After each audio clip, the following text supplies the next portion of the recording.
गलती थी कि अनेकता में एकता, राष्ट्र की विशेषता, क्या हम टूटने के कगार पे चले जाएं? कांग्रेस का कभी इतिहास नहीं रहा। आप मुझे वोट दो या न दो, लेकिन देश की एकता और अखंडता को हम टूटने नहीं देंगे।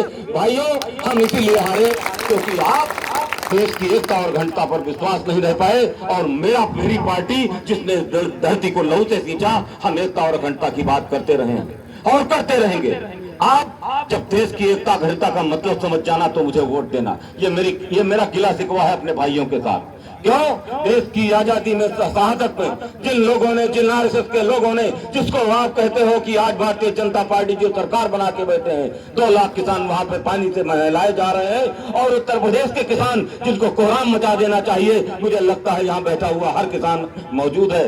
आप लोग चुप बैठे हुए हैं। ये देश में पहली बार मैं देख रहा हूँ ये कौन सी भान पड़ी हुई है। जो आजादी के बाद से लेकर आज तक हमारे 10 पैसे का पेट्रोल का दाम बढ़ता था तो आप लोग कोहराम मचा देते थे।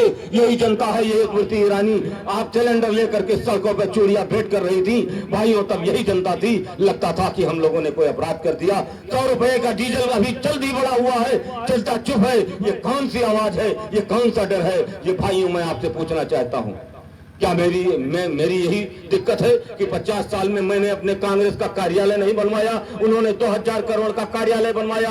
हमारा कार्यालय आज भी खंडहर है। हम जिस सरोवर बांध पर आपने 2000 करोड़ की मूर्ति लगाई, हम उस सरोवर बांध को बनवाने में मजबूत रहे। हम आपके देश की एकता और अखंडता को तोड़ने नहीं देना चाहते। क्या ये मेरी गलती है? तो दोस्तों, अगर हो सके तो आप एक सम्मा चलाइए, इसलिए सियासत का अंधेरा मिटाइए। क्यों करते हो आंधिया रुकने का इंतजार? ये जंग है, आप अपनी ताकत लगाइए। ये जंग है, आप अजय लल्लू पप्पू भैया, अजय लल्लू बता जी। जिस बदन मस्ती को मैं देख रहा हूँ उसके आधार पर एक शेर और कहूंगा। हमारे अध्यक्ष जी बैठे हैं, मैं उनके सामने वक्ता क्या बनूं? किसी तूफान की आमद है शायद, किसी तूफान की आमद है शायद, फिजा का रंग पीला पड़ गया है और दो नाग मुसलसल डसे जा रहे हैं, सूबे का रंग पीला पड़ गया।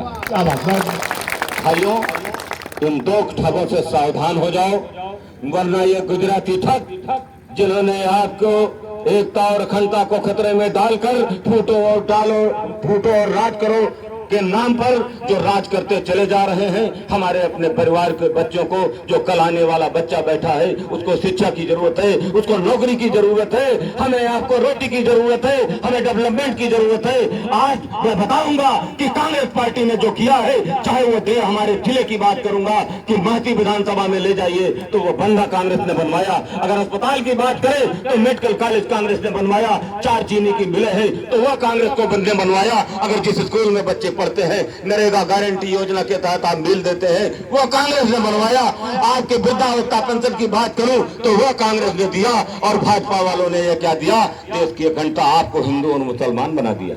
भाइयों, हम माफ करते हैं, आप हिंदू और मुसलमान हो गए, हम इंसान हैं, कांग्रेसी है। हमने इस धरती को लहू से सींचा है। मैं अपने लहू को बर्बाद होते देख सकता हूं। बस इस बात की अंतिम दशा के साथ, अपनी पीड़ा के साथ मैं इस बात को समाप्त करूंगा कि देश की एकता और अखंडता अब आपके हाथ सौंपता हूं। भाइयों, आइए और हाथ थामिए। कांग्रेस ही देश की नब्ज है। 50 साल जिस पेट ने पाला हो वही इस देश को जान सकता है। जिस बच्चे को 50 साल पालता है आदमी, वही जानता है कि किस मौसम में उसको सर्दी होगी, किस मौसम में उसको बुखार होगा, किस मौसम में उसको खांसी आ जाएगी।